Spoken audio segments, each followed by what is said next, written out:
नमस्कार दोस्तों, मैं अभिनव राय आप सबका स्वागत करता हूं चंद्र आईएएस के प्लेटफॉर्म पे। और हम लोग बात करेंगे यूपी स्पेशल, ओके, यानी यूपी उत्तर प्रदेश के बारे में, यानी अपने राज्य के बारे में। उत्तर प्रदेश जो कि खास है हर एक एरिया में, चाहे वो पॉपुलेशन हो, चाहे वो एरिया हो, चाहे वो राजनीति हो, चाहे वो आर्थिक स्थिति हो, हर एक क्षेत्र में, चाहे वो एग्रीकल्चर हो या बिजनेस, हर एक क्षेत्र में उत्तर प्रदेश नाम रखता है अपना। ओके, विश्व के हर एक कोने में उत्तर प्रदेश निवासी मिल जाएंगे। ओके, तो हम सब बात करेंगे उत्तर प्रदेश के लिए, उत्तर प्रदेश स्पेशल को लेके आप सबके लिए, चाहे लेखपाल हो या जो भी भर्तियां आ रही हैं यूपी से रिलेटेड, और यूपी के मैक्सिमम क्वेश्चन आ रहे हैं आजकल जीएस में, तो वो जीएस का जो पैटर्न है वो हम लोग यहाँ पे बात करेंगे। लेखपाल ओरिएंटेड उत्तर प्रदेश, यानी आपकी जो भर्ती है, नौकरी है, वो दिला के रहेंगे हम लोग। तो आप जल्दी से जल्दी ज्वाइन हो जाइए, हम लोग सब साथ में उत्तर प्रदेश को स्पेशल तरीके से पढ़ें, और ऐसे पढ़ें कि सब कुछ माइंड में आ जाए, सब कुछ दिखे, और सब कुछ A to Z Uttar Pradesh से आने वाले कोई भी क्वेश्चन आपसे छूटे ना। ओके, तो चलिए हम लोग बात करते हैं यूपी स्पेशल के बारे में, और हम पढ़ेंगे अब उत्तर प्रदेश के बारे में। उत्तर प्रदेश को अगर हम बात करें शुरुआती समय से, थोड़ा सा हम लोग ज्योग्राफी से हट के थोड़ा सा हिस्ट्री देखेंगे, बस नाम से देखेंगे हिस्ट्री के अनुसार। कि उत्तर प्रदेश को अगर हम नाम से देखें तो सबसे पहले उत्तर वैदिक काल में इसको ब्रह्मर्षि देश कहा जाता था। उत्तर वैदिक काल को इसमें ब्रह्मर्षि देश कहा जाता था, या मध्य देश के नाम से भी बीच में पुकारा गया। यानी उत्तर वैदिक काल में हम इसे ब्रह्मर्षि देश या मध्य देश के नाम से पुकारते थे। उसके बाद धीरे धीरे जब सामने बहुत सारे लोग आना शुरू हुए, राजा महाराजा आने शुरू हुए, मध्य जो मुस्लिम एरिया है वो जो आना शुरू हुए, तब इसको हम अवध के नाम से पुकारने लगे। ठीक है, अवध के नाम से जब मुस्लिम एरिया और मुस्लिम अंग्रेज जब सामने आने लगे तो इसको हम अवध के नाम से पुकारने लगे। बाद में अवध और आगरा का संयुक्त प्रदेश नाम से पुकारने लगे। हम इसको अवध आगरा का संयुक्त प्रदेश या संयुक्त प्रांत कहने लगे जब अंग्रेज आए। उसके बाद 1935 से इसको एक अलग नाम दे दिया गया। कब से दिया गया? 1935 से इसे संयुक्त प्रांत कह के संबोधित किया गया। क्या कहा गया? संयुक्त प्रांत कह के संबोधित किया गया। याद रखिएगा, 1935 में इसे संयुक्त प्रांत कह के संबोधित किया गया। ओके, और लास्ट में 1950 में जाके देश आजाद होने के बाद इसका नाम उत्तर प्रदेश पड़ा। याद रखिएगा, कब पड़ा? 1950 में जाके अपने राज्य का नाम उत्तर प्रदेश दिया गया। ठीक, यानी ये था थोड़ा सा हम लोग इतिहास पढ़े कि इसको कैसे आया। यानी ब्रह्मर्षि देश से फिर मध्य देश से अवध, फिर अवध से अवध और आगरा का प्रांत, फिर उन दोनों को मिला के संयुक्त प्रांत, और संयुक्त प्रांत के बाद देश आज़ाद होने के बाद इसको एक नाम दिया गया, वो था उत्तर प्रदेश। ओके, यहाँ तक था थोड़ा सा जानकारी हम लोग पढ़ रहे थे। अब देखते हैं हम लोग स्पेशली भौगोलिक परिदृश्य कि जो हमें ज्योग्राफी पढ़ना है, और हर एक चीज़ के बारे में विस्तार से पढ़ना है हमें, इसके बारे में कि क्या, कैसे, किस तरीके से होगा। ठीक है, तो हम लोग देखते हैं अपने उत्तर प्रदेश को थोड़ा सा गहराई से। ओके, ठीक है, अपना उत्तर प्रदेश थोड़ा सा बढ़िया सुंदर सा बना है। ठीक है, चलिए अब देखते हैं हम लोग, अगर इसका हम लैटिट्यूड और लॉन्गिट्यूड देखें, अक्षांश रेखा और देशांतर रेखाएं देखें। अगर अक्षांश रेखा देखें, अक्षांश रेखा अगर हम अपने उत्तर प्रदेश का देखें तो कहां से कहां तक जाता है? ठीक है, तो देखें जरा हम इसे, कहां से कहां तक जाता है? तो 23.5 डिग्री 5 मिनट नॉर्थ से, 23.5 मिनट नॉर्थ से, ठीक है, नॉर्थ से कहाँ तक जाता है? ये 31 डिग्री 25 मिनट नॉर्थ तक। ठीक है, याद रहेगा, 23 डिग्री 5 मिनट नॉर्थ से 31 डिग्री 25 मिनट नॉर्थ तक। ओके, ये क्या है? ये है लैटिट्यूड यानी अक्षांश रेखा।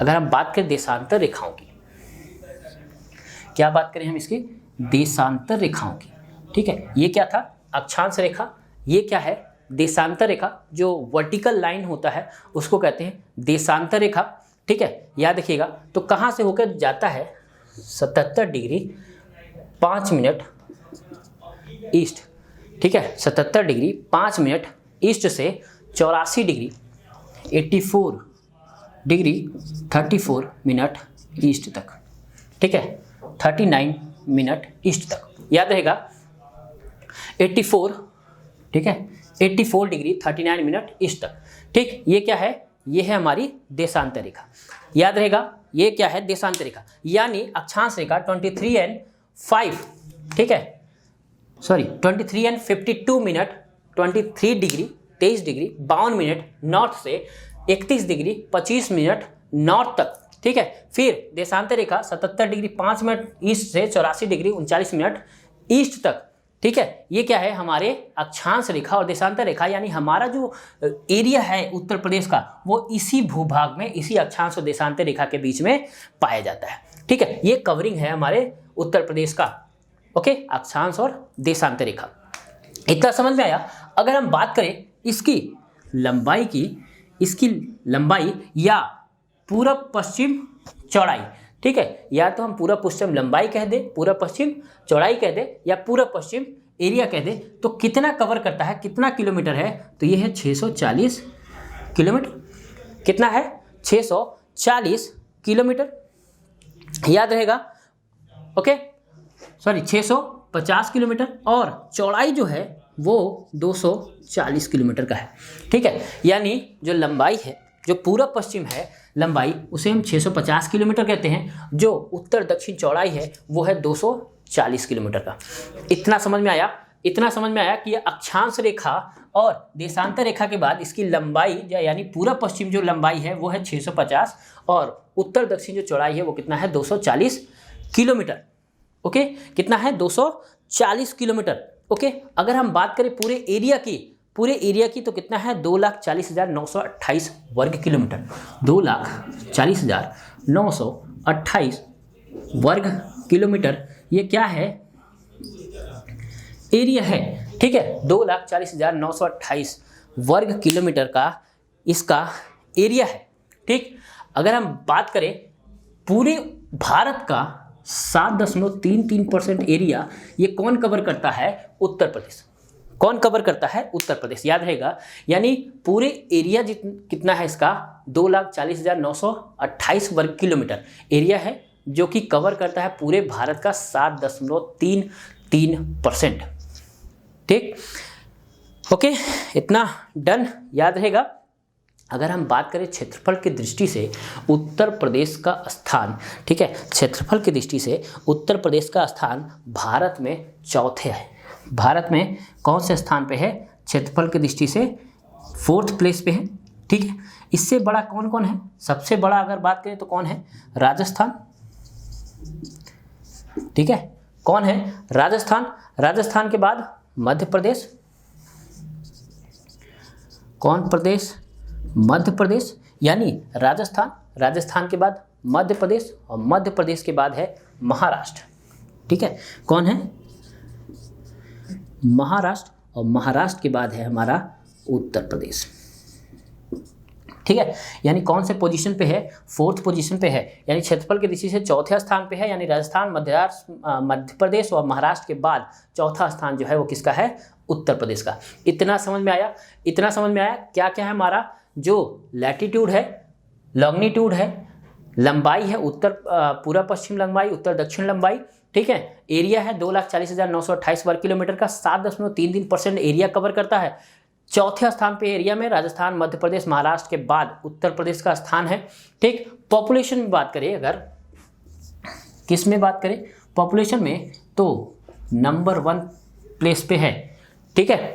किसमें, पॉपुलेशन में ये नंबर 1 स्थान पे है, फर्स्ट स्थान पे है, ठीक है, पहले स्थान पे है। और बात करें चीन, भारत, अमेरिका और इंडोनेशिया के बाद अगर किसी का नंबर है तो वो उत्तर प्रदेश का, मायने रखता है एक राज्य के लिए देशों के साथ तुलना करना, ठीक है। यानी सबसे बड़ा जो है वो चीन पॉपुलेशन की दृष्टि से, फिर इंडिया है ना, चीन के बाद दूसरा स्थान इंडिया, ठीक है। इंडिया के बाद तीसरा स्थान किसका है? अमेरिका, ठीक है। किसका है? अमेरिका। अमेरिका के बाद इंडोनेशिया, ठीक है, इंडोनेशिया, और उसके बाद कोई एक राज्य उत्तर प्रदेश, ठीक है। यानी उत्तर प्रदेश विश्व में भी पॉपुलेशन में मायने रखता है, ठीक है।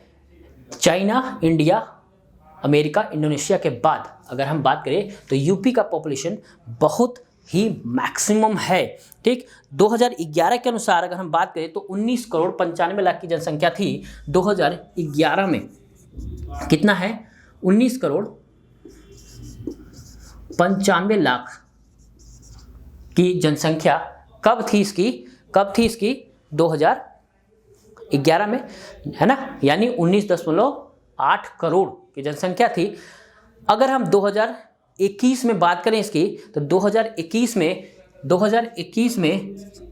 ये 23.5 करोड़ जनसंख्या के साथ है, 23.5 करोड़, ठीक है।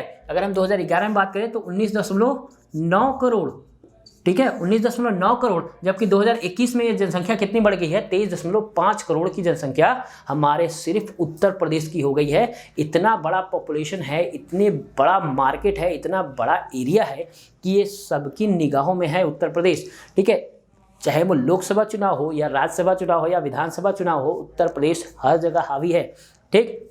यही है इसका मार्केटाइजेशन, यानी यही है इसकी पहचान, ठीक। यानी हर एक क्षेत्र में अगर पैर जमाए रखा है, इसका पहचान यही है कि ये एरिया के साथ साथ पॉपुलेशन में भी बहुत हावी है और हर जगह अपनी चीज़ों को दबा के रखा है, ओके। अगर हम घनत्व में देखें, घनत्व की दृष्टि से, डेंसिटी की दृष्टि से देखें तो उत्तर प्रदेश थोड़ा सा पिछड़ जाता है, क्योंकि एरिया है उतने हिसाब से पॉपुलेशन नहीं है तो कंफर्टेबल है, ठीक है। बहुत ज़्यादा घनत्व नहीं है, जैसे बिहार में बहुत ज़्यादा घनत्व है। घनत्व की दृष्टि से बिहार नंबर 1 पे है, दूसरे स्थान पे पश्चिम बंगाल है। तो इस तरह से बहुत सारे हैं। और घनत्व की दृष्टि से हम बात करें तो यूपी 9th प्लेस पे है, ठीक है। घनत्व की दृष्टि से हम बात करें तो उत्तर प्रदेश 9th प्लेस पे है। यानी अगर यहाँ पे देखें 2011 के अनुसार तो कितना पॉपुलेशन है, यहाँ कितना घनत्व है? 828 वर्ग किलोमीटर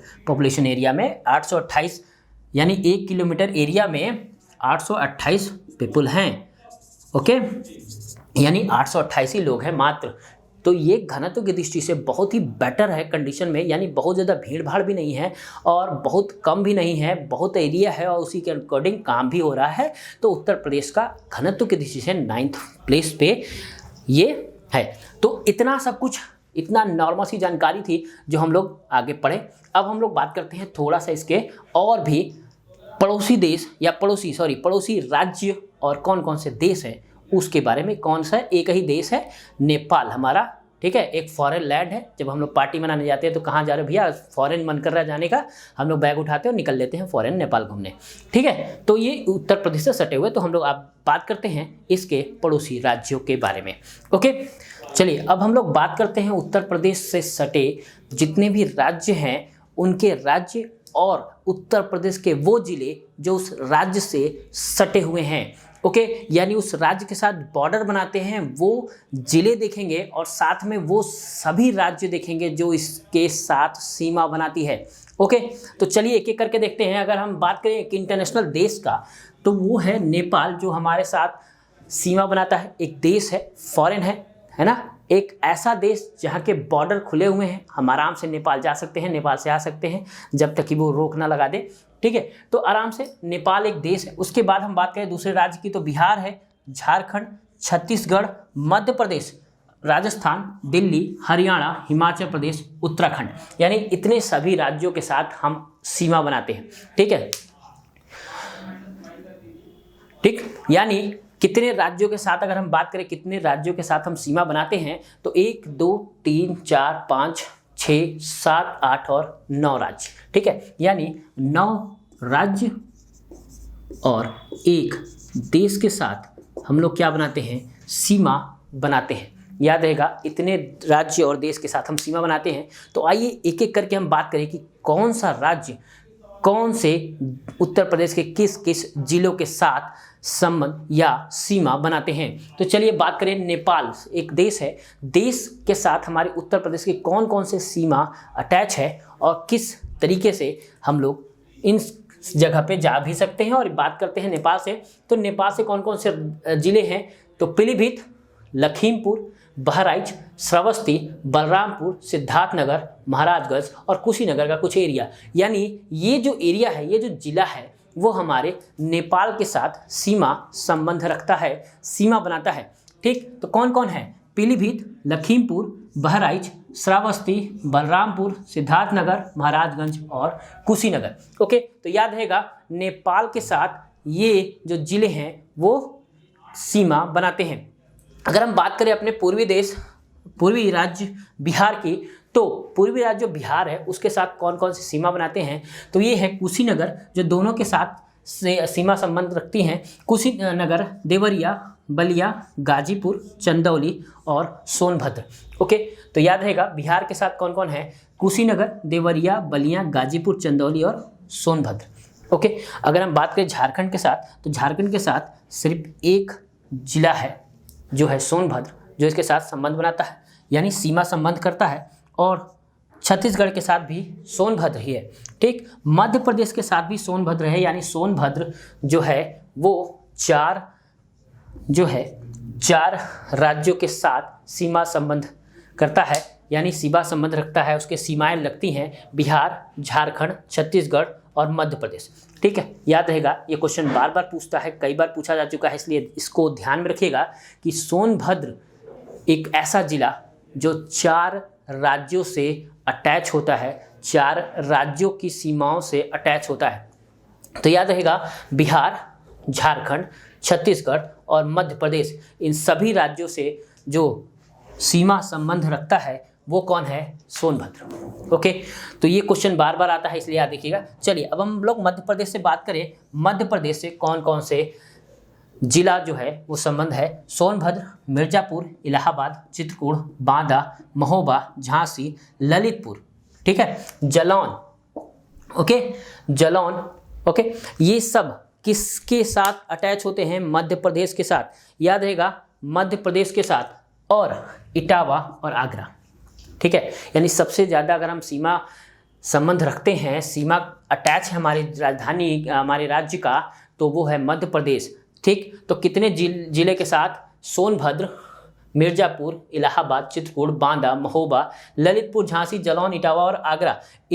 सभी राज्य जो जिला है वो किससे, कौन से राज्य से सीमा संबंध रखता है, मध्य प्रदेश के साथ। याद रहेगा। ओके, ललितपुर ऐसा जिला है जो हर तरफ से मध्य प्रदेश से घिरा हुआ है। ठीक है, ये भी क्वेश्चन बार बार आता है कि कौन सा उत्तर प्रदेश, कौन सा ऐसा जिला है जो पूरे तरीके से तीनों तरफ से मध्य प्रदेश से घिरा हुआ है, तो वो बात करेंगे तो वो है ललितपुर। ओके, याद रहेगा ललितपुर तीनों तरफ से मध्य प्रदेश से घिरा हुआ है। यानी 2 क्वेश्चंस, एक तो ऐसे बॉर्डर बना के पूछता है, साथ ही साथ ये भी पूछ लेता है कि पहला तो ये कि ऐसा कौन सा जिला है उत्तर प्रदेश का जो 4 राज्यों से सीमा संबंध करता है, तो बिहार, झारखंड, छत्तीसगढ़ और मध्य प्रदेश से सोनभद्र। और दूसरा क्वेश्चन ये पूछता है कि ऐसा कौन सा जिला है जो मध्य प्रदेश के साथ तीनों तरफ से घिरा हुआ है, तो वह है ललितपुर। ठीक है, मध्य प्रदेश का पश्चिमी का सबसे आखिरी जो जिला है वो कौन सा है उत्तर प्रदेश का, तो वो है आगरा। ओके, याद रहेगा इतना। सबसे ज़्यादा जो सीमा बनाता है, सीमा जो उत्तर प्रदेश की सीमा जो सबसे ज़्यादा किस राज्य के साथ अटैच है, तो वो है मध्य प्रदेश। ठीक है, इतना समझ में आया। चलिए अब नेक्स्ट बात करते हैं राजस्थान। राजस्थान जो है वो 2 जिलाओं से, जो 2 जिले हैं उससे अटैच है, उससे सीमा संबंध रखती है, वो है आगरा और मथुरा। ठीक है, राजस्थान जो है वो 2 जिलाओं से, आगरा और मथुरा से अटैच है। ठीक, बात करें अब दिल्ली की राजधानी, जो दिल्ली है हमारे देश की राजधानी, उससे कौन कौन है, तो वो है बागपत, गाजियाबाद, गौतम बुद्ध नगर। ठीक है, गौतम बुद्ध नगर में कहीं कहीं ग्रेटर नोएडा का जो पार्ट है वो भी कहते हैं कि ग्रेटर नोएडा भी दिल्ली के साथ अटैच है, लेकिन बात ये करें कि ग्रेटर नोएडा का नाम चेंज कर दिया है, गौतम बुद्ध नगर ही रख दिया गया है। तो जो है बागपत, गाजियाबाद और गौतम बुद्ध नगर जो है वो दिल्ली से सीमा संबंध बनाती है। चलिए अब बात करें हरियाणा की, तो हरियाणा है सहारनपुर, मुजफ्फरनगर और बागपत। ठीक है, सहारनपुर, मुजफ्फरनगर और बागपत। मुजफ्फरनगर का जो शामली जगह है, वो शामली जो है वो हरियाणा के साथ काफ़ी मिला जुला संबंध है, काफ़ी इंटरनल एंट्री हुआ है हरियाणा में शामली का। तो शामली भी एक तरह से कहीं ना कहीं हरियाणा के क्षेत्र में आ जाता है। तो इस तरीके की चीज़ है।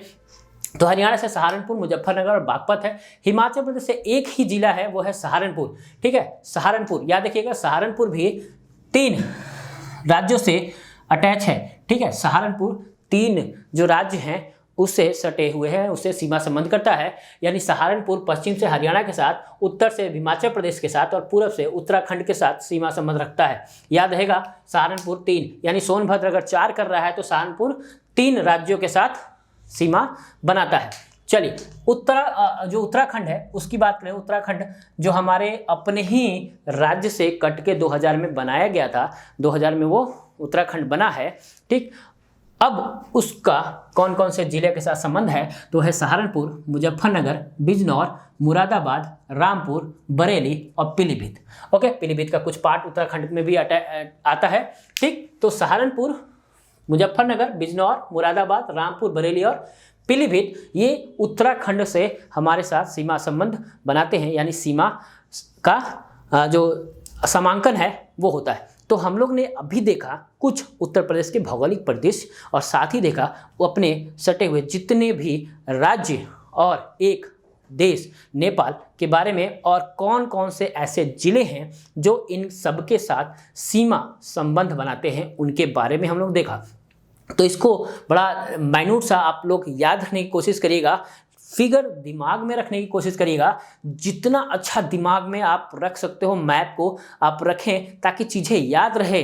ठीक है, याद रहे। और अगर मैप आपके दिमाग में है तो मैक्सिमम क्वेश्चन आप आराम से करते चले जाएंगे। अभी हम लोग भौगोलिक परिदृश्य देखेंगे, बाकी सब चीज़ें देखेंगे, तो धीरे धीरे ये सब चीज़ें आपको याद हो जाएंगी कि कौन कहाँ है, कौन किस जगह पे है, कैसे है। तो जैसे जैसे हम लोग क्लास बढ़ेगा ये पूरा उत्तर प्रदेश आपके दिमाग में आ जाएगा। ऐसा इमेजिनेशन हमें पैदा करना है आपके अंदर। ओके, ताकि आपको उत्तर प्रदेश खोजने ना जाना पड़े, उत्तर प्रदेश का मैप देखने ना जाना पड़े, उत्तर प्रदेश के क्वेश्चंस को याद या रटने की कोशिश ना करना पड़े, बल्कि एक बार पढ़ते ही इमेज तुरंत फॉर्म हो जाए कि ये कहाँ है, किस तरीके से है, कहाँ पे कौन मिनरल्स पाया जा सकता है, कहाँ पे कौन खेती की जा सकती है। ये सब चीज़ें धीरे धीरे आपके दिमाग में आ जाएगा। बस आपको एक ही काम करना है, लगे रहना है साथ में, ताकि हर एक चीज़ स्टेप बाय स्टेप हम लोग कवर करते चलेंगे। ठीक, तो आज के लिए इतना ही। कैसा लगा कमेंट करके जरूर बताइएगा, और जल्दी से आज ये सब लोग कि मिलजुल के यूपी को एक स्पेशल यूपी बना दे और यूपी से एक भी क्वेश्चन ना छूटे। ओके, तो आज के लिए इतना ही। धन्यवाद।